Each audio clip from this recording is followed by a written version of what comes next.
안녕하세요. 예. 원가 관리 얘기는 오늘 처음이시죠? 예. 자, 원가 관리 얘기를 강의할 현진한 세무사입니다. 자, 교재는 예, 여기 있는데 이게 아직 이 초판이거든요. 근데 초판에 제가 예전에 제가 대학에 있었어요. 대학에서 한 15년 동안 이제 교수 생활하다가 전문대학교였는데 이 시험을 뭐 전문적으로 그런 한 대학이 있었습니다.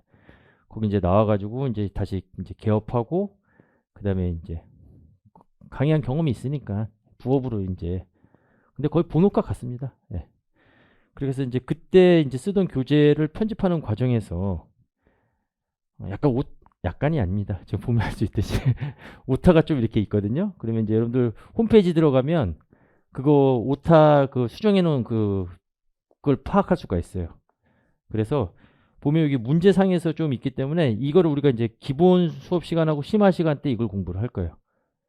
그래서 이제 수업의 진행이 기본서로 이제 여기 있는 내용 공부하고 뒤에 보면 이제 여기 이제 문제들이 있는데 이 문제들은 심화 때 이제 그때 이제 진행이 되는 게 보통 기본 심화 과정에서 이 책을 끝내게 될 거예요.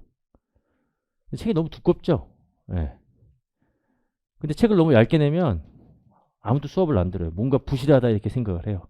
예. 그래가지고 다른 교재, 경쟁 학원이나 그런 선생님들하고 이제 그런 것 때문에 이제 책이 쓸데없이 두껍습니다. 제 생각은 그래요.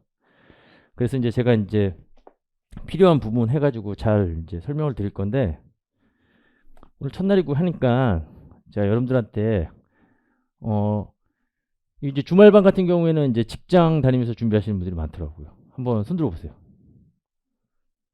그렇죠? 네, 거의 대부분이죠. 저도 손들었잖아요. 저도 직장 다니면서 이 시험에 합격한 그런 케이스 중에 하나입니다. 그러니까 어떻게 보면 주말반 수험생하고 니드가 많이 좀 이렇게 맞을 거예요. 그런데 어 저는 8개월 공부했어요. 동차로 합격했어요. 그래서 머리가 좋냐? 그렇지도 않아요. IQ 120인가 그래요. 좋은 머리는 아니잖아요. 그렇죠? 그냥 나쁜 머리도 아니고 좋은 머리도 아니고 그 정도 수준이에요. 그런데 이제 8개월 동안 이제 공부하면서 이제 그때 제 합격의 이제 노하우는 뭐냐면 굉장히 효율적으로 공부를 했다는 거예요. 그래서 이제 여러분들 회계를 공부하시니까 일단은 이 마인드부터 바뀌어야 돼요. 살아가는 이제 저도 이제 이 시험 합격하고 난 이후부터 좀 삶을 이렇게 바라보는 관점이 조금 효율적으로 어떻게 이제 살아갈 수 없을까? 그러니까 덜 일하고 더 많이 버는 그렇죠? 그런 도둑놈 같은 그런 생각을 하고 있는데 이게 효율적으로 가능하다는 거예요. 예. 자, 그래서 이제 효율적으로 이제 여러분들이 공부를 하시면 충분히 가능합니다, 이게. 물론 이제 저는 시험 운도 있었어요. 제가 재무회계 이제 우리 세법 이제 우리 2차 시험 가면 회계학 일부를 봐요. 그게 이제 재무회계 원가관리회계. 근데 이 시험 제도 잘 아세요? 잘 모르시나? 예. 오늘 첫날이니까. 예. 그리고 원가관리회계는 시간이 남아 돌아요. 그래가지고 원가관리회계는 여러분들이 공부를 할 때 예습하셔 오시는 분들이 있어요. 뭐 처음에 의욕이 불타가지고 떨어집니다. 그렇죠? 예습해서 오시면 떨어지는 과목이에요. 이건 예습할 게 아니에요. 왜 그런지는 제가 과목 소개를 좀 해드릴게요. 예. 어, 복습만 충실하시면 되고 제일 중요한 거는 이제 온라인도 있고 오프라인 수업도 있는데 오프라인 수업의 가장 큰 장점이 오프라인 합격률이 더 높습니다. 왜냐면 이제 규칙적으로 와가지고 특히 이제 이 강사들하고 접촉이 이제 있으니까 공부를 충실히 하신 분들은 한 주 지나면 그래도 어느 정도 복습은 제가 강조를 해요. 복습을 하면 질문이 생겨요. 그런데 질문도 공부를 한 사람이 질문을 하지 공부를 안 한 사람은 질문을 못 합니다. 질문도 실력이에요. 그래서 처음에는 황당한 질문을 해요. 그러면 나를 자책하게 돼요. 내가 이런 식으로 말을 한다면서 왜 이런 식의 엉뚱한 질문이 나오지 이렇게 생각을 했는데 처음에 모르면 그런 질문이에요. 그러니까 이 질문의 수준도 이게 이제 점점 이거 우리가 회계학 공부하면 회계 마인드가 쌓여가면 질문의 수준이 달라져요. 그럼 어느 정도 어느 시점에 딱 가서 질문 받아보면 이 사람은 합격하겠다 그런 느낌이 옵니다.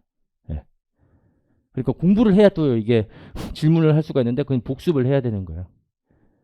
그래서 제가 이제 어느 정도 쭉 나가면 이제 뭐 수업 시간에든 질문하세요, 질문하세요 그러는데 지금까지 경험사 보면 거의 안 해요. 예. 그런데 질문하신 분들이 나중에 보면 꼭 합격을 하더라고요. 그래서 여러분들도 이제 효율적으로 공부할 생각을 해야 돼요. 특히 이제 직장 다니면서 다니신 분들은. 예. 그런데 이제 교재가 이게 너무 두껍잖아요. 이게 지금 원가 관리 얘기가 요건데 재무회계 세법 보면 뭐 더 기겁하잖아요. 예. 자, 그래서 제가 좀 이제 요령을 좀 말씀을 드릴게요. 일단 과목별 특징을 말씀을 드리면 일단 이 시험은 회계학과 세법을 잘하면 붙는 시험이에요. 그러니까 이 시험을 빨리 합격하기 위해서는 회계학과 세법을 잘하셔야 되는데 자, 회계학에 재무회계가 있고 그 다음에 세법이 있고 그 다음에 이제 원가회계. 물론 이 중에서 제일 중요성이 높은 과목은 재무회계하고 세법이에요. 그리고 이제 나중에 이제 가보게 되면 세법이 좀 더 중요하게 되고 원가는 별표를 치기에 좀 그래요. 그렇죠? 예. 이렇게 했는데 이 계륵 같아요. 좀 보면 이게 세무사 시험에서는 이게 1차 시험에서는 여기 두 개가 이제 합쳐서 나오거든요. 예. 요게 이제 25문제가 되는 거고 요게 15문제가 돼요. 요거는 40문제. 그러니까 상대적으로 양이 작잖아요. 예. 그리고 2차 시험 가보면 회계학 1부가 요게 이제 회계학 1부고 요게 회계학 2부, 그다음에 세법학 1부, 세법학 2부 이렇게 시험을 봐요. 그래서 회계학 1부, 회계학 2부는 다 계산 문제예요. 세무회계. 그렇죠? 재무회계, 원가회계. 세법학 1, 2부는 논술로 우리가 보는 겁니다. 100점 기준으로 하는데 자, 얘가 60점이 나오고 요게 40점이 나오고 이게 100점 기준이에요. 그럼 딱 보면 여러분들이 그러니까 이 시험에 이제 양을 봤을 때는 누가 제일 많을 것 같아요? 세법이에요, 세법. 네. 괜히 이름이 세법이겠습니까? 공부하다 보면 욕이 나와요, 욕이. 그쵸? 그리고 특히 이 세법에서 법인세법은 재무회계에 대한 내용, 기업회계를 알아야지만 세법하고 비교해서 세무조정이라는 게 가능하잖아요. 네. 이게 양이 되게 많아요. 그래서 제가 지금 뭐 그림으로 한번 표현해 보면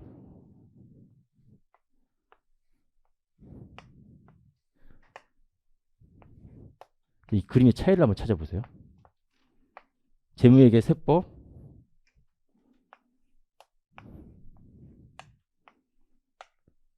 원가관리회계. 금태 두르고 있네요. 제가 원가가 그렇게 해서 그런지 모르겠지만. 그런데 양을 보면 얘는 양이 한 이 정도예요. 네. 그 다음에 재무회계는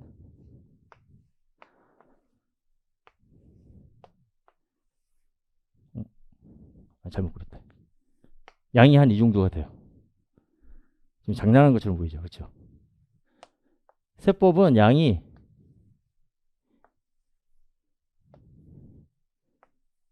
이렇게 됩니다. 의아하게 생각하죠. 그 양이 누가 제일 많아요? 이게 제일 많죠. 그 다음 양을 따져보면 현격하게 양이 적은 거는 이거죠. 근데 이 색깔의 차이는 뭘 의미할까요? 이제 굉장히 중요한 얘기를 합니다. 이제 우리가 1년 내에 합격하기 위해서 여러분들이 재무회계 이게 회계학하고 이 세법 얘네들의 특징이 뭐냐면 틀이 있어요. 틀이. 일단 그 틀을 이해를 하셔야 되는데 처음 공부하면서 그 틀이 이해가 안 된다는 거예요. 그러니까 쉽게 생각하면 저한테 초등학교 3학년 딸애가 있는데 걔가 옛날 어렸을 때 보면 겨울왕국 그 피스 맞추는 거 있잖아요. 근데 처음에 그걸 딱 사드렸을 때는 못 맞춰요. 그게 그림이 어떻게 생겼는지 모르니까. 그럼 걔가 이제 반복하면서 그림을 보면서부터 어느 순간에는 다 외워서 맞추더라고요. 그러니까 걔가 그림을 기억한 이후부터 이게 맞추어 나가기 시작하더라고요. 그러니까 여러분들이 이제 공부하기 시작하면 피스부터 이렇게 이제 하나씩 하나씩 들어가는 거예요, 이게. 그런데 이걸 우리가 이전에 1회독을 공부하신 분은 틀이 어떻게 되는지를 알 수 있겠지 모르겠지만 그걸 모르는 상태에서 이걸 막 이렇게 맞춰 나가 보면 뜬구름 잡는 기분이에요. 뭘 배웠긴 배웠는데 밥 먹고 나면 내가 재무회계를 배웠지 오늘 1교시 때 원가를 배웠나? 그 정도 수준이야. 그러니까 이 머릿속에 휘발성이 강하다는 거예요. 그래서 이거 이제 진짜 이 시험에 이제 이거 공부하면서 이 회계학 공부하면서 또는 세법 공부하면서 제일 필요한 덕목이 뭐냐면 인내심이에요. 예. 그래 나중에 모르는 얘기를 들어도 그걸 계속 듣다 보고 이제 이래도 혼자 또 복습하고 이해도 하다 보면 이 틀이 만들어지는 사람이 있고 만들어지지 않는 사람이 있어요. 근데 만들어지는 사람은 그 사람은 만들어지지 않는 사람보다 그 위에 이제 계속 반복적으로 하면 빨리 합격하는 거예요. 만들어지지 않는 사람은 예. 제 알고 있는 제 조카는 아니죠. 뭐 저희 그 친척 동생이라고 봐야 되겠죠. 7년 만에 이번에 회계사 시험 합격해가지고 전화 왔어. 막. 그 엄마한테 고맙다고. 왜냐면 하도 떨어지니까 제가 불러가지고 한 2년 동안 어떻게 공부하라고 좀 지도 좀 해줬거든요. 예. 근데 이 차이인 것 같아요. 이 차이. 그런데 재무회계하고 세법은 이 틀을 이해하는 게 별로 어렵지가 않아요. 왜냐면 기준이잖아요. 재무회계는 뭘 공부하는 거예요? 같은 회계인데 이게 재무회계, 세무회계, 원가회계 목적이 다 다르잖아요. 이거는 재무제표 작성에 대한 원칙이에요. 포괄손익계산서하고 재무상태표 작성하고 그리고 이제 파생재무제표를 현금으로 이런 거. 그 작성 원칙이 쭉 있는 거야. 그러니까 기준이 딱 정해져 있기 때문에 틀 자체를 알 수가 있어요. 아 이렇게 작성하라 하고 그 다음에 거기에 이제 표시하는 거죠. 인식과 측정하는 과정이에요. 표를 만드는데 이렇게 작성하라고 놓고 그리고 이제 숫자를 표시하는 거잖아요. 숫자를 표시할 때 언제 표시할 것인지 그게 인식이라는 과정이고 그 다음에 그 금액에 화폐 가치를 부여하는 과정이 측정이라는 과정이에요. 그러니까 이거는 틀을 이해하는 게 어렵지가 않아요. 예, 이거. 세법도 마찬가지예요. 이거는 세금 내는 게 목적이잖아요. 그런데 이미 기업회계가 이제 이걸로 장부가 작성이 되어 있으니까 세금으로 내는 거하고의 차이점을 우리가 조정을 해가지고 세법상의 재무제표를 만드는 거예요. 이것도 재무제표 만드는 거예요. 세법상의 재무상태표하고 그 다음에 세법상의 포괄손익계산서 만드는 겁니다. 나중에 세법 공부하면 세법상의 재무상태표가 얘가 만든 거에다가 붙여놓는 게 그게 자본금과 적립금 조정명세서 가표 울표가 되는 거고 그다음에 소득금액 조정 합계표가 그게 세법상의 손익계산서가 되는 거예요. 그런데 거의 유사하니까 이게 이제 인식과 측정 과정이 이게 거의 유사하니까 얘는 새롭게 공부하는 게 아니라 같은 거는 똑같이 만들어져 있으니까 차이점을 비교해가지고 차이점을 조정해 주는 거예요. 이게 플러스 마이너스 알파. 이게 소위 이게 말하는 이제 법인세법상의 세무 조정이라는 거잖아요. 그러니까 틀이 비슷하다고요. 그러니까 이거를 잘하시면 이게 이해가 쉬워져요. 근데 이거를 못하면 이거 이해가 안 되는 거예요. 왜냐면 서로 비교해서 차이점을 조정하는 거니까. 그런데 얘는 이제 양이 더 많아지는 거죠.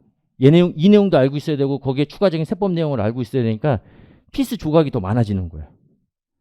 그럼 이제 여러분들은 이제 이거 틀은 이제 이해가 어렵지 않거든요. 그러니까 요거에 대한 내용만 공부하시고 이해하고 결국에는 마지막에 이제 암기가 필요한 겁니다. 예. 이것도 이제 이해하고 암기하면 이 그림이 그려져요. 예. 이 그림이 그려져야지만 여러분들이 시험장 가서 문제가 이해가 되거든요. 그리고 이제 이걸 반복적으로 해야지만 그게 시험장에 주어진 시간 안에서 그 문제를 맞춰서 답을 구할 수가 있는 거예요. 예.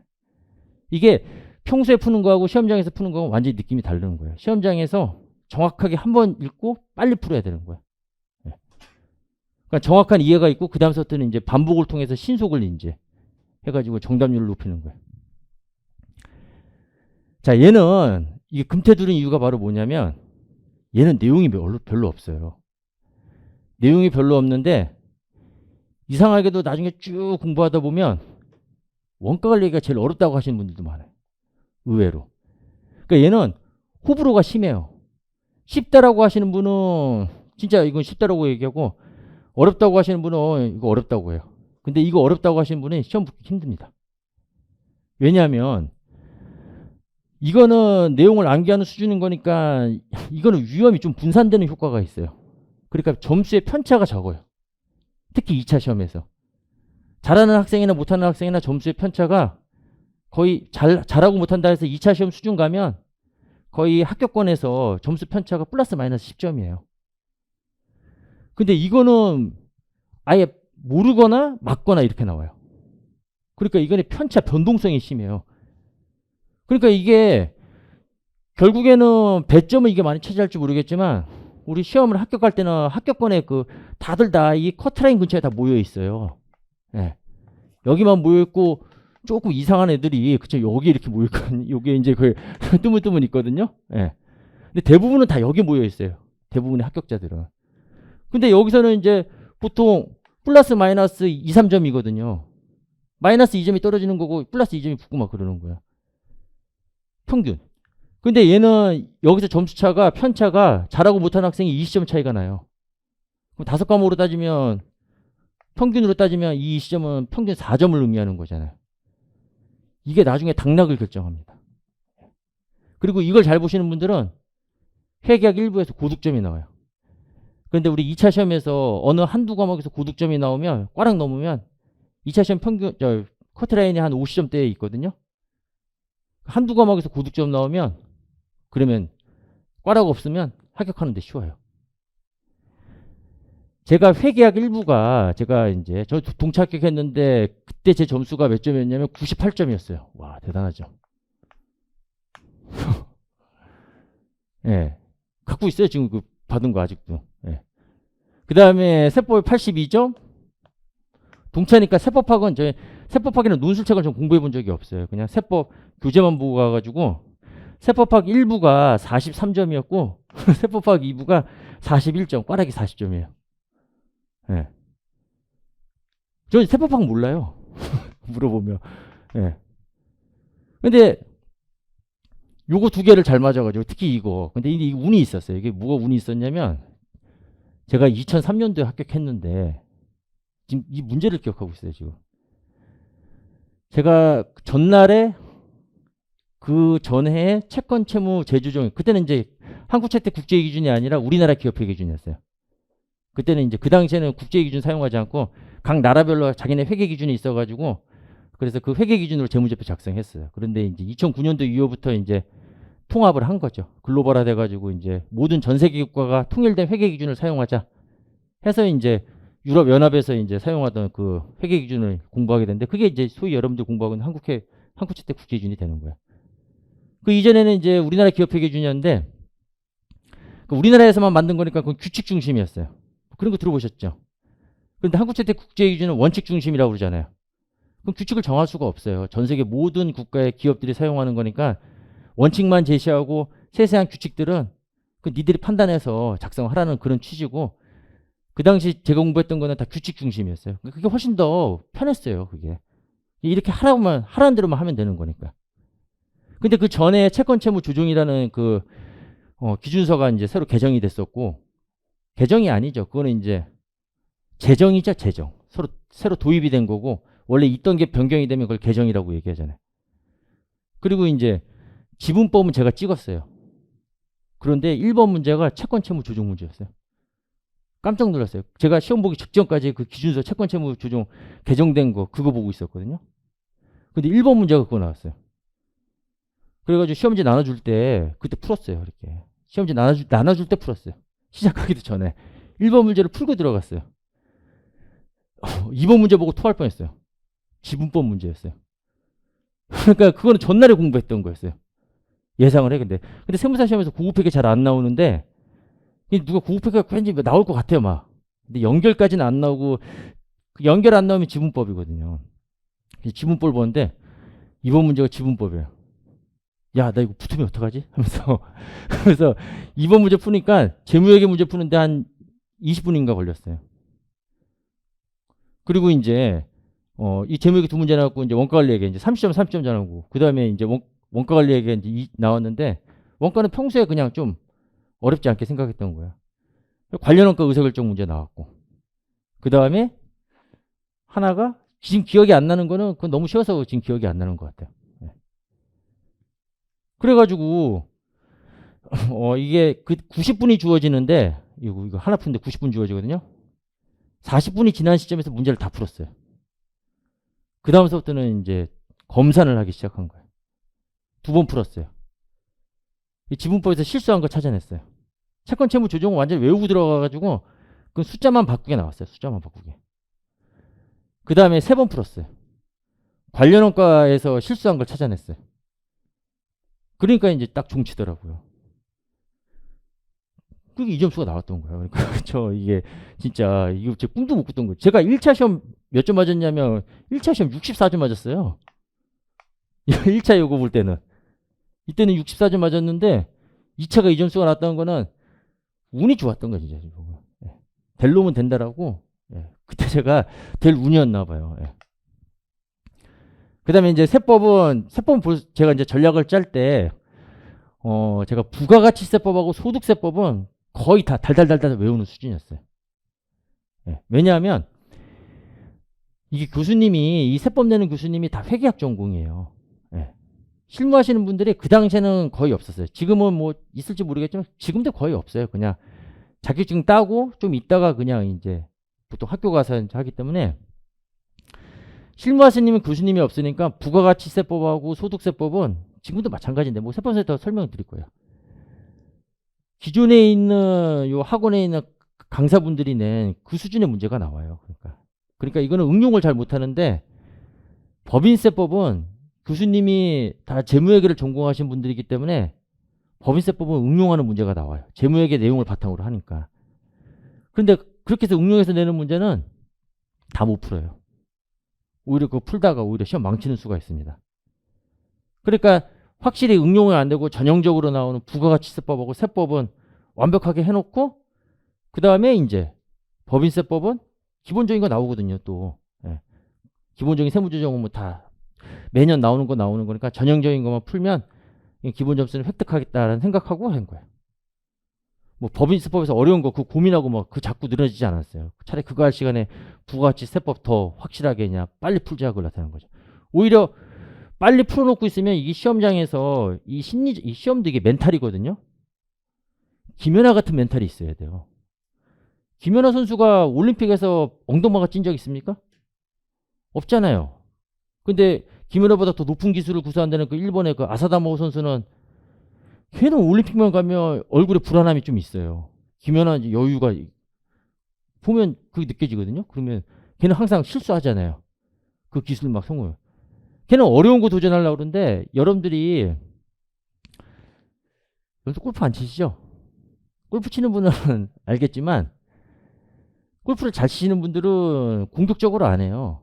월드컵도 마찬가지예요. 수비적으로 골프가 내 스코어를 지키는 거거든요. 그 스코어가 오버파가 되지 않게 막. 그러니까 수비적인 입장에서 여러분들이 준비를 하셔야 되는 거예요. 수비를 강화시켜야지만 합격하는 거예요. 예. 그러니까 어려운 거 풀려고 하지 말고 기본적인 거를 완벽하게 익숙하게 만들어줘야 돼요. 딱 문제를 한 번에 보면 한 번에 딱 읽을 수 있는. 왜냐면 전형적인 기본적인 문제가 나오고 그게 60점 이상이 나오고 그것만 다 맞추면 이거 좋은 점수를 합격하는 시험이라고요. 그러니까 부가가치세법하고 세법은 달달달달 해놓고 그 다음에 이제 법인세법 쉬운 거 어려운 거는 마지막에 보는 거예요. 네. 나오면 상관없어요. 오히려 그거 건드는 사람이 오히려 더 그 시험에서 꼬입니다. 네. 그거 풀었다가 자기가 공부했으니까 풀었다가 근데 어려운 거 내면 당연히 다 함정 파놓고 응용 문제 내고 막 그렇게 나오거든요. 네. 그러니까 쭉 이렇게 자신감 있는 멘탈을 유지하면서 이제 시험을 보는 게 그런 사람들이 이제 한 번에 합격하는 거예요. 실수 없이. 그러니까 실수를 줄이면 이 시험은 붙는 시험이에요. 네. 근데 원가는 이제 이게 왜 그러냐면 제가 테두리를 이렇게 노란색으로 했잖아요. 이 원가는 이제 저를 통해서 이제 공부를 하겠는데 이거는 정해진 기준이거든요. 근데 이건 정해진 기준이 아니에요. 내부 보고 목적으로 의사결정 그리고 이제 그냥 원가 계산하는 거죠. 원가 계산은 그냥 하나의 틀이에요. 그러니까 얘는 틀을 이해하는데 시간이 많이 걸려요. 이거는 정해진 기준이니까 기준 자체가 그냥 틀이 되는 거고 이제 거기에 세부적인 내용들을 이렇게 붙여서 이제 공부하면 되는 거거든요. 근데 이거는 틀이 이게 잡혀 있지 않으면 이걸 공부해도 그냥 이게 뭔 얘기인지 하면서 이게 뜬구름 잡는 그런 식으로 가는 건데 근데 틀이라는 게 이거는 내용을 쭉 전반적으로 들어봐야지만 이게 이제 잡히기 시작하는 거예요. 그러니까 제가 좀 신경 써야 될 부분이 이제 제가 여러분들한테 이제 가르치면서 고민하는 부분이 빨리 틀을 잡아주고 이거 틀을 이해시킨 다음에 진짜 나중에 공부해보면 알겠지만 이 원가는 내용이 별로 없어요. 외울 것도 없어요. 이거는 그냥 틀만 잡혀 있으면 그 틀 안에서 다 해결하는 겁니다. 근데 이 틀에 대한 이해가 이제 이게 조금 이제 고민을 많이 할 부분이에요. 이게 이제 여러분들이 고민한다기보다는 가르치는 제가 고민을 많이 할 부분이에요. 예. 이제 이런 과목의 성격입니다. 그렇죠. 그래서 이 성격에 맞게 여러분들이 이제 공부를 준비를 하셔야 되는데, 그러니까 이제 제가 이제 원가 가르치니까 원가에서 강조하는 이 틀인데, 여러분들이 이제 이 틀을 이제 잘 잡히면 문제가 익숙하게 보여요. 그러니까 여러분들이 시험장 가서는 항상 한 번에 문제를 읽고 그 문제를 해결하는 생각이 다 떠올라야 돼요. 그걸 두 번, 세 번 읽으면, 그러면 다들 나와가지고 이제 시간이 부족했다 그런 얘기예요. 그리고 결과론적으로 보면 이거 내 문제 나와서는 다 풀어요. 예. 시간과 이런 긴장감이라는 그런 제한이 없으니까 많은 시간에 그냥 편한 마음 보면 다 생각나죠. 어느 정도 공부하면. 근데 시간이 부족했다 그렇게 얘기하는데 그게 실력이 없다는 얘기예요. 시험장에서 그 시험 문제를 맞추는 실력이 부족했다는 거예요. 다 그것 때문에 떨어지지 뭐 다른 것 때문에 떨어집니까? 예. 이제 그러기 위해서는 문제를 딱 한 번 읽고 이 출제자의 의도를 다 파악을 해야 되는 거예요. 그리고 이제 회계시험 문제는 다 공부하면 알겠지만 다 이 숫자에 대한 조합을 맞추는 거거든요. 문제 자료가 다 숫자예요. 그 숫자도 다 어떻게 구성이 되어 있냐면 수량과 단가로 구성이 되어 있는 거예요. 그렇게 해서 이제 이게 총액으로 구성되어 있는 거거든요. 그 재무회계에서는 이제 재무회계는 주로 이제 여기에 초점을 많이 맞추죠. 측정이 이제 재무회계는 대부분 다 측정이니까 평가와 측정이니까 뭐 현재 가치를 평가한다, 현재 가치를 평가한다, 뭐 현행 가치를 평가한다, 역사적 원가다 다 이 개념이거든요. 이 단가에 대한 측정 문제거든요. 이걸 개정 과목별로 이제 기준이 다 정해놓고 있는 거잖아요. 재고자산은 어떻게 하라고 그러고 유형자산은 어떻게 하라고. 그러니까 이걸 공부를 하는 거예요. 그러니까 이거. 그러니까 문제 자료가 다 이거에 대한 자료예요. 문제가 다. 그리고 이제 이 중에서의 하나가 요구사항이 되는 거예요.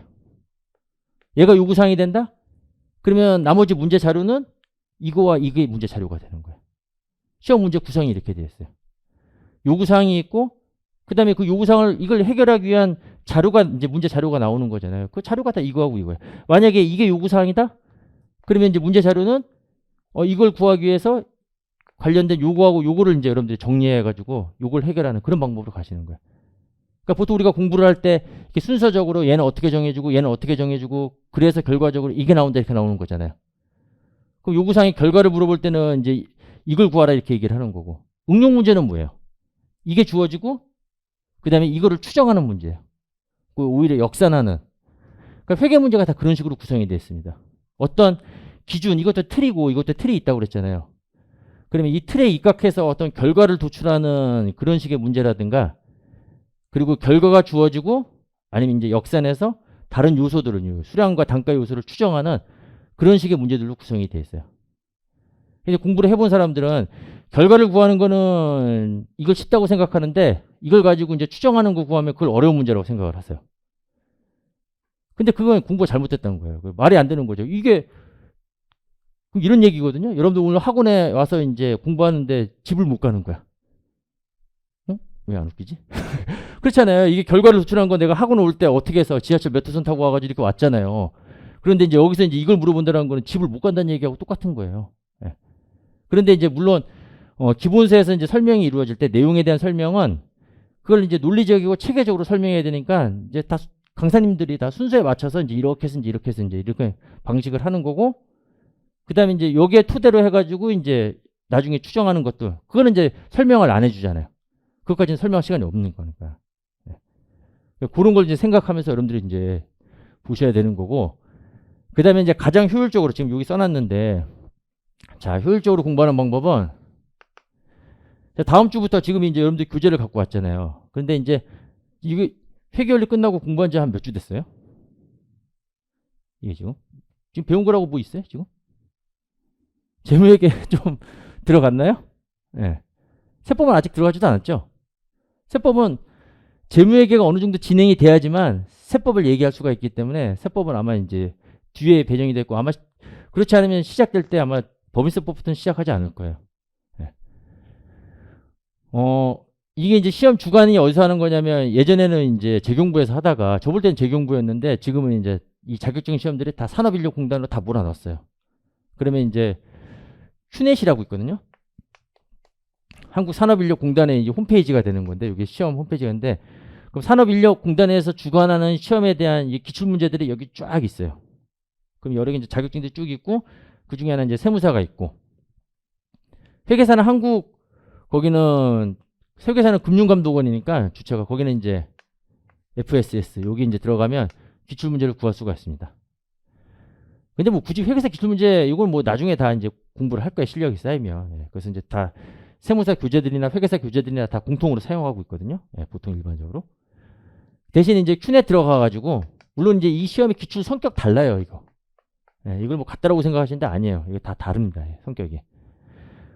큐넷 여기 들어가셔가지고 세무사 이렇게 딱 가면 연도별 기출문제를 쫙 여러분들 복사해서 받을 수가 있어요. 기출문제를. 그러면 최근 5개년치를, 그러니까 지금 이제 2022년도 거까지가 있겠죠. 예. 그러면 22, 20, 19, 22, 21, 20, 19, 18. 그러면 이제 5개년치 있죠? 그거를 다 복사를 해요. 다 받아가지고. 같이 갖고 다니세요. 그러다가, 자, 오늘 만약에 1장을 공부했다. 그러면 이제 1장에서도 이제 각 장별로 한 문제씩은 다 나오거든요. 예. 그러면 그 1장에서 나온 기출문제를 찾는 거예요. 예. 그러면 내가 배웠던 내용이 어떤 식으로 문제가 돼서 나오는지 그걸 연구를 많이 하셔야 돼요. 이거 많이 읽는 게 중요한 게 아니에요. 뭐 어떤 사람들이 이거를, 이 내용을 1회독, 2회독, 3회독 해야 되는데 저는 그게 비효율적이라고 생각하는 사람 중에 한 명이에요. 물론 제 생각이 맞는 건 아니에요. 예. 그런데 이제 제가 이제 이 말을 하는 이유는 뭐냐면, 이제 주말에 공부하시는 분들은 이제 시간 내기가, 그러니까 자원이 있어야 되잖아요. 그러니까 내 자원이 바로 시간과 노력인데, 그리고 이제 뭐 경제적 비용들인데, 시간이라는 게 이제 턱없이 부족하니까 이런 걸로 공부하면 안 되죠. 예. 물론 이걸로 공부할 건데, 예. 처음에는 이제 내용을 이해하기 위해서 이제, 근데 이거를 이제 여러분들이 한번 이해를 하고 그 다음서부터는 회계학은 항상 연습과 병행을 하셔야 돼요. 내용을 이해하고 연습을 한다? 그게 비효율적인 거예요. 그리고 오히려 실력 쌓는데 그게 더 안 좋습니다. 왜 그러냐면 어떤 그 마음가짐이 생기냐면 나는 그 내용을 공부를 안 했으면 그 문제를 못 푼다는 그런 의식이 무의식적으로 생겨요. 그게 나중에 발목 잡습니다. 그러니까 문제에 대한 두려움이 생긴다는 거예요. 한마디로. 그걸 내가 꼭 공부를 했어야지만 이 문제를 푼다는 그런 게 생겨요. 내가 공부를 하고 이 문제를 봐야 된다. 물론 이제 그게 맞는지 모르겠지만 그렇지가 않아요. 그러니까 계속 문제를 접해야 돼요. 처음서부터. 내가 공부를 안 했는데 그 문제를 접해야 되냐? 접해야 됩니다. 하다못해 자료가 어떤 식으로 나오는지. 그렇게 해서 익숙하게 만들어야 돼요. 그래야지만 나중에 여러분들이 시험장 갔을 때 문제를 딱 한번 봤을 때 그게 한눈에 이제 이 문제에 대한 이해를 할 수 있는 그런 실력을 빨리 쌓게 되는 거예요. 그렇지 않으면 그게 안 쌓여요. 근데 그거 쌓인 사람이 빨리 합격합니다.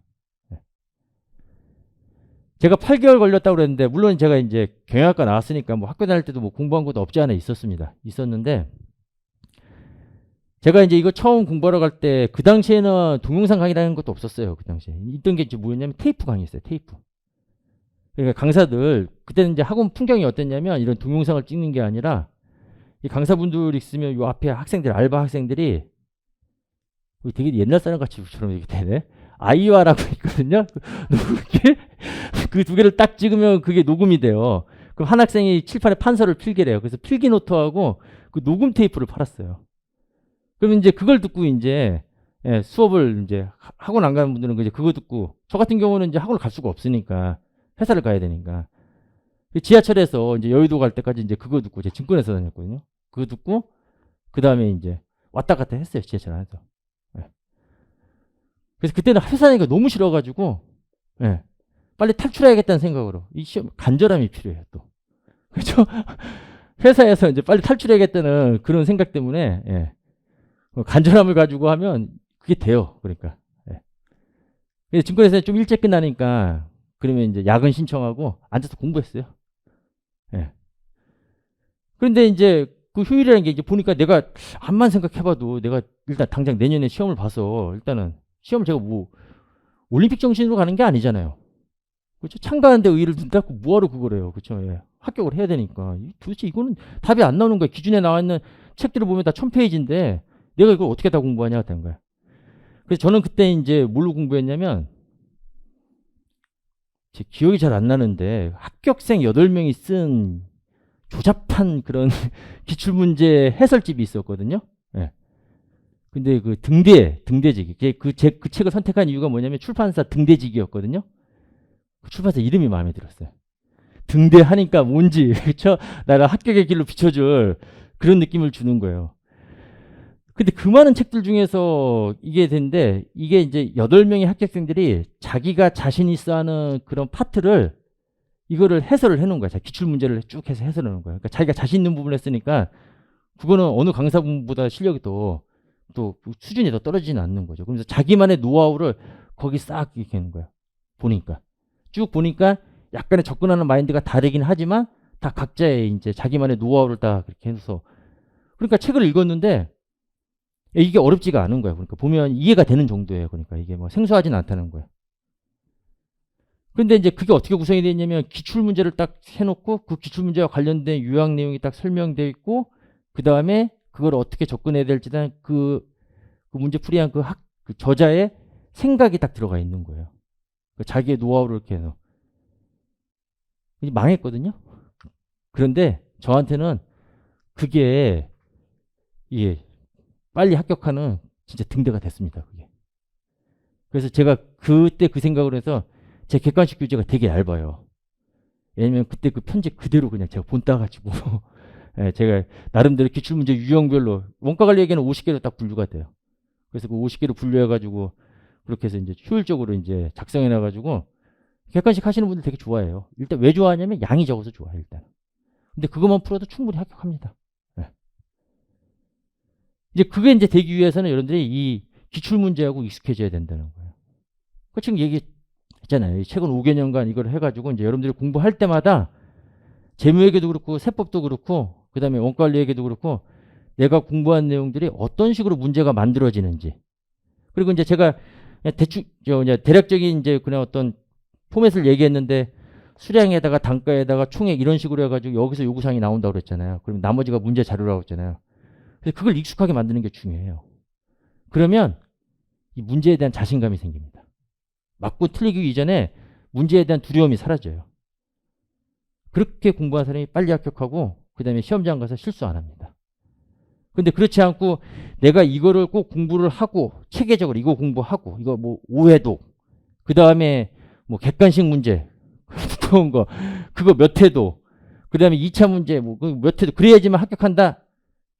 물론 그렇게 하면 합격할 수도 있죠. 근데 그게 기본적으로 그런 식으로 하려면 회계사 세무사 물론 이제 회계사가 양이 좀 더 많아요. 그럼 3년 이상 걸려요. 그걸 그 사이클을 그걸 하는 데마다. 근데 그 3년 했다고 해서 운 좋으면 합격할 수도 있는 거고 안 그런 사람들은 제 친척 이번에 합격한 걔처럼 7년 걸릴 수도 있는 거고 제 아는 선배는 지금도 공부해요. 자기 사업하면서. 왜냐하면 자기 대학 때 그거에 대한 그 막 옛날에 미련이 있으니까 막 그래가지고 그분은 이제 막 근데 그분은 그거 말고 안 해도 되는데 돈 잘 버는데 왜 하는지 모르겠지만 하는데 공부를 하면 회계 공부를 하면 자기 마인드가 달라진다는 거예요. 근데 우리는 이제 시험을 합격을 목적으로 하는 거니까 기출 문제하고 이런 데 친숙해져야 돼요. 그러니까 처음 공부할 때부터 제가 항상 이제 첫 시간 항상 하는 얘기인데 최근 5개년의 기출 문제 최소한 원가는 갖고 다니세요. 물론 여기도 이제 여기 있는 뒤에 있는 객관식 문제도 다 기출 문제긴 하지만 이거는 이제 나중에 제가 풀어드리는 거고 여러분들 스스로가 고민을 좀 해봐야 돼요. 계속 동영상만 보시는 분들이 있어요. 그죠? 이해 안 되면 동영상 한 번 보고 그게 안 되면 2번 보고 3번. 그런데 그거 진짜 도움 안 됩니다. 동영상 본 분들은 시험장에서 동영상으로 제가 문제 설명해요? 이 문제는 동영상으로 그렇지 않잖아요. 내가 문제를 읽고 그 한 번에 읽고 그 빠른 시간에 그걸 해석을 해야 되는 거잖아요. 네.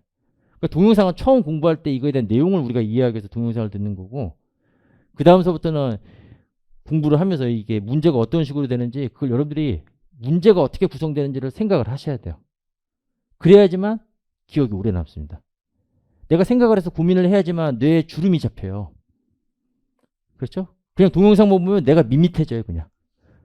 이게 주름이 잡혀야 사람이지만 내가 주름이 잡히면 펴지거든요. 그런데 자국이 있잖아요. 그럼 나중에 이해독 볼 때 그게 기억이 되는 거고 그럼 또 주름이 잡히고 그게 이미지화 되는 거예요. 제 개인적인 의견입니다. 이거는. 예. 그런 식으로 여러분들이 공부를 하시면 공부할 때는 조금 고통스러울 거예요. 왜냐 처음에는 모르는 건데 또 많은 양 또 다른 과목들로 하는 거니까. 그런데 어쩔 수 없습니다. 그 과정을 거쳐야 돼요. 그렇죠? 그래서 이제 그렇게 호되게 이제 1회 독을 한 사람이 빨리 합격해요. 이거는 시간이 해결해 주는 게 아니에요. 이 시험 합격은. 예. 처음에 공부를 할 때 내가 얼마나 고민하면서, 근데 거기서 말하는 고민은 항상 문제를 갖고 보면 되는 거예요. 이게 시험 문제가 어떤 식으로 나오는지.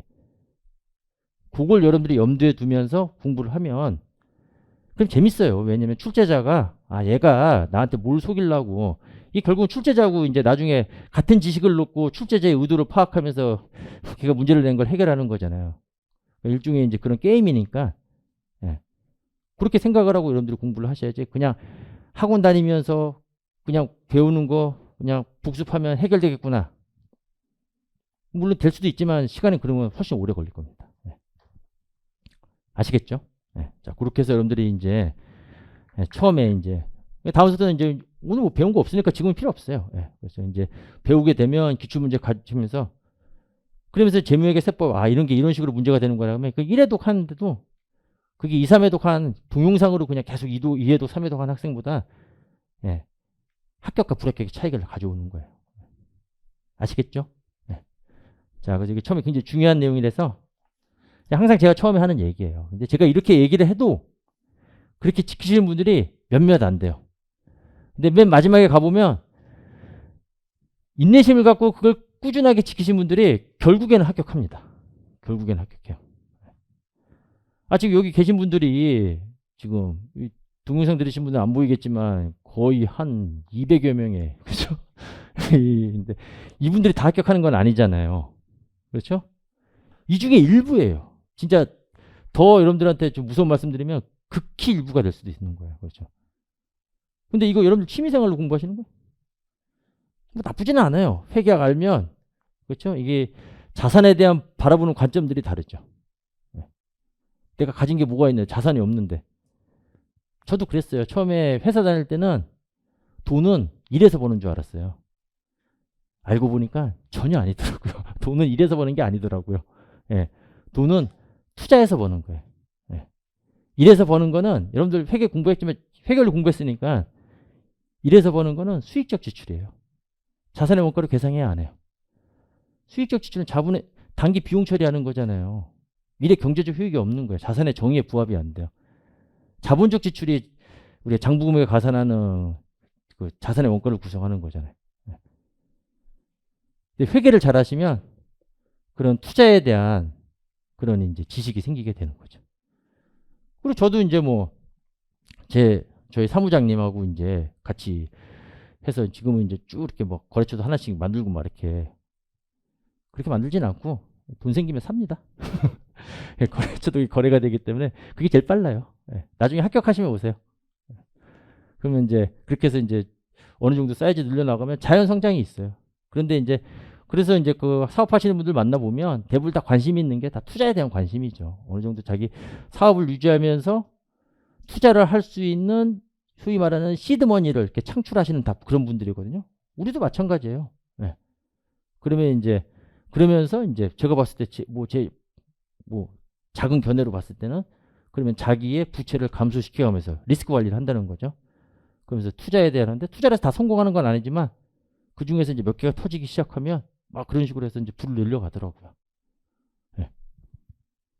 아무튼 그 시드머니 마련을 해서 제가 주말에 또 이렇게 나와서 강의하는 거죠. 뭐 제가 주말에 미쳤다고 이렇게 열심히 강의를 하는 이유가 다 그런 이유예요. 부자가 되기 위해서 그런 거예요. 부자가.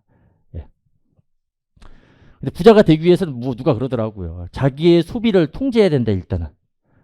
그러니까 부자의 가장 첫 번째 덕목은 뭐냐면 전략이라고 하더라고요. 그래서 전략을 하면서 시드머니를 마련하고 그렇죠. 소비를 줄이라는 거지. 좋은 차도 있으면 일단 포기하고 그리고 시드머니 마련 후에 투자에 대한 성공이 있으면 그러면 그때부터 이제 뭐 그런 얘기만 하던데 그건 쓸데없는 얘기고. 예. 아무튼 이제 여러분들이 이제 이런 식으로 공부를 해야겠다는 그런 생각을 가지셔야 돼요. 예. 그래야지만 합격할 수가 있습니다. 그러니까 전략적으로 공부를 해야 돼요. 그냥 아무 생각 없이 학원 나와서 하는 게 아니라 내가 이 짧은 시간 내에 전략적으로 내가 어떻게 하면 내가 이 시험 문제를 풀 수 있는 그 수준에 도달할 수 있는가를 항상 고민하면서 접근을 해야 돼요. 그러기 위해서는 시험 문제를 들고 다녀야죠. 그래야지만 예. 지피지기 뭐 있잖아요. 뭐 백전 백승이라고 해서 적을 알아야 되는 거잖아요. 그렇죠. 문제가 어떤 식으로 나오는지. 근데 그걸 피하는 사람들이 있어요. 나중에 다 공부를 하고 그 다음에 이제 적을 만나겠다. 그럼 피하게 돼 있습니다. 예. 자, 그래서 이제 시험과 관련해서는 그게 이제 중요한 거니까 이제 그렇게 여러분들이 이해를 하시면 되고. 자, 그 다음에 이제 우리가 이 교재를 통해서 이제 우리가 공부를 할 건데, 일단은 교재에 대해서 일단 목차를 좀 소개를 하고, 그 다음에 우리가 보는 이제 일단 1차 시험 합격이 목표니까 1차 시험에서는 어떤 부분이 중요한지 그 목차에 대한 거 소개하고, 그 다음에 좀 쉬었다가 그 다음에 이제 수업을 들어가도록 할게요. 네. 자, 목차 부분을 봐주세요. 자, 원가관리액에 대한 학습 가이드 이렇게 나왔는데 그냥 무시하고 넘어가시면 됩니다. 그렇죠? 볼 필요 없어요. 이것도 있으면 또 괜히 보려고 하시는 분들이 있는데 찢어버려도 돼요. 푹 이렇게 찢어도. 그렇죠? 예. 이거 놀라시더라고요. 괜찮아요. 뭐 저 책 많이 있으니까. 예. 그러니까 제 극단적으로 제가 보여드린 건데, 제가 보지 말라고 한 부분은 보지 말란 얘기예요. 예. 괜히 혼자 예습한다고. 제가 예습 금기라고 그랬잖아요. 회계 처음 시작에 예습은 금기입니다. 예. 복습이 제일 중요해요. 자, 이렇게 해서 이제 그 원가관리 학습 가이드가 있는데, 그거는 이제 거기서는 시험에 안 나온다는 얘기예요. 그 다음에 재무보고를 위한 제품원가 계산이 있고, 일부가 재무보고를 위한 제품원가 계산이 이렇게 나와 있는데, 이거는 재무회계 파트예요. 이건 재무제표 작성 목적이에요. 근데 우리가 재무회계에서 공부했던 거는 상기업을 대상으로 한 거잖아요. 근데 우리가 지금 원가관리에서 공부하는 거는 제조기업을 대상으로 하는 겁니다. 그래서 일단은 상기업과 제조기업에 대한 이제 개념 인식이 좀 있어야 돼요. 설명드릴까요, 제가? 자, 그래서 재무보고를 위한 제품원가 계산은 제조기업이 재무제표 작성할 때 제품, 이건 제조기업의 재고자산이 되는 거잖아요. 그 원가를 계산하는 거다. 그 제품의 취득원가를 계산하는 거예요. 근데 재고자산 공부했습니까? 재고자산 공부하면 거기 취득원가 어떻게 구하라고 그랬어요? 기준서에서 매입원가 플러스 전환원가 플러스 기타 원가. 그렇죠? 이제 기억 안 나는 게 더 정확한 겁니다. 예. 그렇게 마찬가지로 그래서 이제 상기업도 자기 상품에 대한 취득원가 계산하는 게 있고, 그래서 뭐 매입부대 비용 해가지고 뭐 매입분이 막 이런 거 공부했을 거라고. 제조기업도 마찬가지인데, 제조기업은 상기업과 다르게 뭐예요? 원재료를 구입해서 그걸 제품 생산을 통해 가지고 가공을 통해 가지고 제품으로 완성하거든요. 그럼 제품으로 완성할 때 투입된 원가가 있을 거라는 거예요. 그래서 그 원가를 가지고 우리가 해당되는 제품의 원가, 즉 재고자산의 원가를 계산하는 거예요. 그런데 기업마다 그렇죠? 여러 가지 제품을 생산하고 업종이 다 다르다는 거예요. 그래서 업종별로 각각 제품 원가 계산하는 방법이 다르다는 거죠. 자, 그래서 이제 개별 원가 계산, 이거는 다품종 소량 생산하는 기업이 적용하는 원가 계산 기법이 되는 거고, 활동기준 원가 계산은 개별 원가 계산에서의 제조관집비에 대한 배부에 대한 정확성을 높이기 위해서 개발된 원가 계산 방법이 되는 거고, 그 다음에 종합 원가 계산은 이거는 단일 품종 대량 생산하는 기업이 제품 원가 계산할 때 적용하는 원가 계산 방법이 되는 거고, 결합 원가 계산은 종합 원가 계산하고 같은 생산 방식을 가지고 있는 기업인데 완성이 됐을 때 판매 가치가 다른 제품으로 분리가 되는 그런 생산업종이 적용하는 방식이다. 그래서 업종별로 각각에 대한 재고자산에 대한 제품 원가 계산하는 거예요. 그러니까 제1부는 이건 제조기업에서의 재무제표 작성 목적이 되는 겁니다. 그리고 각 업종별로, 각 기업별로 그 제품 원가 계산하는 거다. 이건 목적이 재무제표 작성이에요. 그러니까 엄밀하게 말하면 이거는 재무회계 영역이에요. 예. 자, 그런데 여기서 시험에서 몇 문제가 나오냐면 적게는 4문제에서 많게는 6문제가 나옵니다. 원가관리회계가 15문제가 나와요.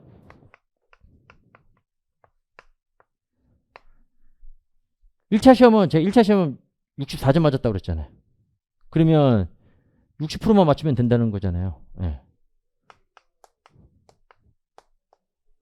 그럼 몇 문제가 되는 거예요? 9문제가 되는 거죠. 제가 백신 맞은 이후에 암산이 안 됩니다. 백신 맞고 제가 죽을 뻔했거든요. 네. 그래서 이제 9문제가 되는 거예요. 그 9문제에서 12문제 맞추면 고득점이에요, 고득점. 이거는 좋은 거 아니에요. 12문제 맞추다가는 다른 과목에서 꽈락 날 수도 있어요. 네. 이 범위에서 맞추면 합격하는 거예요, 1차 시험. 근데 물론 이제 주어진 시간이 있죠. 주어진 시간. 이게 주어진 시간이 35분에서 이게 무서운 거예요. 40분 내에 풀어서. 예. 60점이면 뭐 어려운 거 아니냐 이렇게 생각할지 모르겠지만 제가 진짜 무서운 얘기 해드릴게요. 40문제에서 우리가 60점을 획득을 하려면 이게 60%가 되려면 몇 문제를 맞춰야 되냐면 40 곱하기 0.6 하면 24문제가 되는 거잖아요. 자, 그랬을 때 40문제를 풀어서 24문제를 맞춘다는 건데 보통 이 한 문제당 주어지는 시간이 1분 30초일 거예요. 세무사 시험은. 회계사 시험은 2분 정도 되거든요. 그러면 40문제 곱하기 1분 30초라고 그러면 90초인가요? 예. 90 나누기 60 하게 되면 이게 60분을 풀어야 된다는 거예요. 60분. 회계학하고 또 뭐하고 같이 보나? 재정하고 같이 보나? 뭐 그런데 보통 회계학에서 이제 푸는 투입되는 시간이 60분이라는 거예요. 보통. 그러면 다른 과목을 빨리 풀면 이제 여기에다 시간을 더 투입할 수도 있죠. 이게 60분 이내에 40문제를 풀어야 된다는 건데 여러분들 이게 시험 문제 나오는 그 문제집 보게 되면 그거 찬찬히 한 번 읽는데 40분 걸립니다. 끔찍하죠. 근데 그거 한 번 읽고 바로 또 그냥 읽는 데만 40분 걸린다는 거예요. 그거 문제 읽는 데만. 근데 60분에 이걸 풀어서 이걸 맞춰야 된다는 거예요. 그러니까 공부를 잘 하시는 분들도 60분에 이 40문제를 다 읽고 푸는 사람은 거의 없어요. 이제 거의 없다라고 보시면 돼요. 잘 하시는 분들이 보통 여기서 32문제에서 진짜 많이 푸는 사람들은 36문제? 예, 이거 거의 없어요. 거의 없어요. 거의 탑권에 들으면 되는 거예요. 잘하는 애들이 32문제 푼다는 거예요. 그럼 이걸 60점으로 생각하면 안 돼요. 예, 이걸 60점으로 생각하면 안 되고 32문제에서 물론 찍는다는 거 다 틀린다는 가정하에서 24개를 맞춰야지만 60점이라는 얘기예요. 그러면 24 나누기 32 하면 75점이 나와요. 75점이. 체감적으로는 75점이 맞추는 거예요. 꽈락은 40점이니까 60 곱하기 0.4 하면 일단 꽈락은 넘겨야 될 거잖아요. 네. 4. 잠깐만. 40 곱하기 0.4니까 16문제죠. 16문제. 꽈락을 넘기려면 16문제예요. 그러면 32문제를 기준했을 때 분모가 중요한 겁니다. 이 분모가 기준값이죠. 기준값을 다들 40으로 오해하고 있는 거야. 자기는 40문제 푸는 거로 생각하는데 그렇지가 않다는 거죠. 그 16 나누기 32 하면 이거 50이 되는 거잖아요. 네. 이게 쉬운 게 아니라는 거야. 근데 꽈락 넘겼다고 사격하는 건 아니잖아요. 네. 60점을 넘어야죠. 꽈락 없이 60점 이상이 돼야 되는 거잖아요. 이게 1차는 절대잖아요. 절대. 꽈락 없이 60점이 안 되면 평균 60이 안 되면 떨어지는 거잖아요. 물론 다른 걸 잘 보면 상관없지만. 네. 회계학만 놓고 본다고 하면. 그러니까 실질적으로는 이게 공부를 잘하는 분들도 결국은 평균 60이 아니라 평균 75를 나타내는 거야. 그래서 어려운 거야. 그래서. 그러니까 여러분들이 물론 이거에 대한 정확성 높이는 것도 중요한데 그거보다 더 중요한 거는 이거예요. 이거를. 내가 주어진 시간 내에 이 문제를 얼마만큼 빨리 내가 해결할 수 있는지 이걸 먼저 키워야 되는 거예요. 이게 실력이에요. 이게. 항상 이게 부족하다고 그러잖아요. 네. 자기 다 풀 수 있는데 막 이렇게 얘기하잖아요. 이게 굉장히 무서운 시험입니다. 이게 그냥 단순한 그냥 절대적인 수치에 여러분들이 현혹되면 안 돼요. 그 실질을 알아야 되는 거예요. 그 분모를 여러분들이 중요시해야 되는 거예요. 그래서 제가 아까 얘기한 거예요. 기출문제를 많이 보고 그래야지만 한 번에 문제를 풀 수가 있다. 그래야지만 분모를 늘릴 수가 있어요. 그런 분들이 나중에 비례하게 돼요. 분모가 늘어나면 그런 사람이 분자는 떨어지냐? 이런 사람들이 찍는 사람이야. 그렇죠. 문제를 빨리 풀죠. 찍으니까. 그런데 이제 이거 이해하면서 푸는 사람은 이거 당연히 늘 수밖에 없습니다. 네.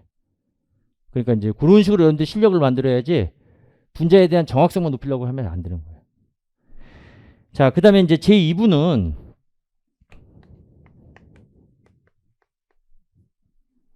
자, 2부에 대한 내용은 원가 계산에 대한 관리적 측면에서의 응용을 이렇게 나왔어요. 이거 원가 얘기는 하지 마. 이거는 재무제표 작성을 위한 게 아니라 이거는 의사결정을 위한 거예요. 의사결정을 위한. 의사결정 또는 표준원가 계산 같은 경우에는 이게 일종의 성과평가, 원가 통제가 되는 거죠. 이제 관리회계로 넘어가는 거예요. 이제 2부서부터는 관리회계가 되는 거예요. 여기는 원가회계, 그 다음에는 관리회계. 그 다음에 이제 3부에 가면 이제 3부에 관리회계가 이렇게 나오는데 2부서부터 관리회계가 되는 겁니다. 실질적으로는. 여기는 이제 본격적인 의사결정과 성과평가에 대한 내용 이렇게 돼 있는 거예요. 근데 이제 여기서 이제 4문제에서 6문제 나오고 여기까지 쭉 공부해 보면 여기서 10문제까지 나옵니다. 누적으로. 그 얘기는 뭐냐면 내가 2부까지만 공부를 해도 시험 보러 갈 수가 있다는 거예요. 이거 다 맞추면 되잖아. 이거 다 찍으면 찍을 때는 항상 한 번으로 찍으면 신이 나를 버리지 않는 이상은 뭐예요? 한두 문제는 맞추거든요. 제가 1차 때 5문제 중에서 4문제 찍었거든요. 아니 5문제 찍었는데 그중에 4문제 맞췄어요. 대박이죠. 그렇죠? 근데 그게 적중했던 게 뭐냐면 풀었던 게 정확했던 거였어요. 그 문제를 보면 40문제니까 오지선다행이잖아요. 그럼 1, 2, 3, 4, 5가 거의 비슷한 숫자로 나와요. 뭐 4번만 막 10개 나오고 그러진 않아요. 쭉 세보니까 그때 유독 4번이 없더라고요. 그 5문제를 다 4번으로 찍었는데 4개 맞췄어요. 기분 되게 좋더라고요. 그때 이제 나는 올해 될 놈이다만 생각을 했죠. 그러니까 여러분들도 이제 공부를 하다가 그렇죠. 일단 따라오는데 하여튼 정확하게만 공부하면 한 60%만 공부해도 시험은 볼 수가 있다 하는 겁니다. 포기하면 안 돼요. 그러니까 포기하면 일단 시작한 이상은 포기하는 순간 그냥 거기서 끝나는 거예요. 그냥 포기하려면 빨리 포기하세요. 이게 내 길이 아니다 하면서 빨리 포기하지. 그냥 어영부영 이렇게 하면 어떻게 하면 되겠지. 이건 절대 안 됩니다. 자, 이렇게 해서 이제 쭉 진행이 되는데 이제 이렇게 생각하시면 돼요. 각 장별로 지금 이게 장이 이제 쭉 몇 장으로 구성이 되어 있냐면 17장으로 구성이 되어 있어요. 15문제죠. 근데 시험 문제가 각 장별로 골고루 한 문제씩은 안 나옵니다. 또 잘 나온 놈이 또 잘 나와요. 그래서 1장 나와 있죠. 이거는 보통 한 2년에 한 번씩 나와요. 한 문제가. 2년에 그래도 최소 3년 안에는 꼭 한 문제가 나온다 같은 겁니다. 매년 아니지만. 2장 개별 원가 계산. 이건 2년에 한 번씩은 꼭 나와요. 활동기준 원가 계산. 이건 3년에 한 번씩은 꼭 나와요. 종합 원가 계산. 이건 매년 나와요. 결합 원가 계산. 이것도 2년에 한 번이라고 볼 수가 있는데 거의 매년 나온다고 생각을 하셔야 돼요. 그러니까 1부에서는 제일 중요한 게 일단 1장이 제일 중요해요. 개념을 잡는 거기 때문에. 이거는 뭐 나온다 안 나온다를 떠나가지고 이 개념 잡는 거기 때문에 제일 중요하고 그 다음에 2장, 4장, 5장 3장이 상대적으로 좀 떨어집니다. 표준원가 매년 나와요. 변동원가 이거는 한 문제 이상 나와요. 원가 계산에서 어떻게 보면 이게 맨 마지막에 나오는 이유가 바로 뭐냐면 뒤에 나오는 관리액에 대한 의사결정을 하려면 의사결정 시에 그때 의사결정이 되는 손익계산을 우리가 변동원가 계산에 근거해서 우리가 의사결정을 하기 때문에 이걸 알아야지만 관리액을 여러분들이 이해할 수가 있는 거예요. 원가 추정 요즘에는 이게 매년 나와요. 원가 추정은 요즘에 매년 나오고 원가 조업 도입 분석 한 문제 이상 나옵니다. 관련 원가 의사결정 한 문제 이상 나옵니다. 9장 10장이 제일 중요한 내용이에요. 자본예산 한 7년에 한 번씩 나와요. 5년에서 7년. 희소식 알려드릴까요? 작년인가 재작년에 나왔어요. 그러니까 또 한 5년 또 쉬어야 돼요. 세무사 시험에서는 종합예산이 매년 나와요. 책임회계 성과평가 요거 2년에서 3년에 한 번씩 나옵니다. 대체가격 요거 굉장히 좀 까다로운 부분으로 많이들 생각하시는데 요거 한 2년에서 3년에 한 번씩 나오는 거예요.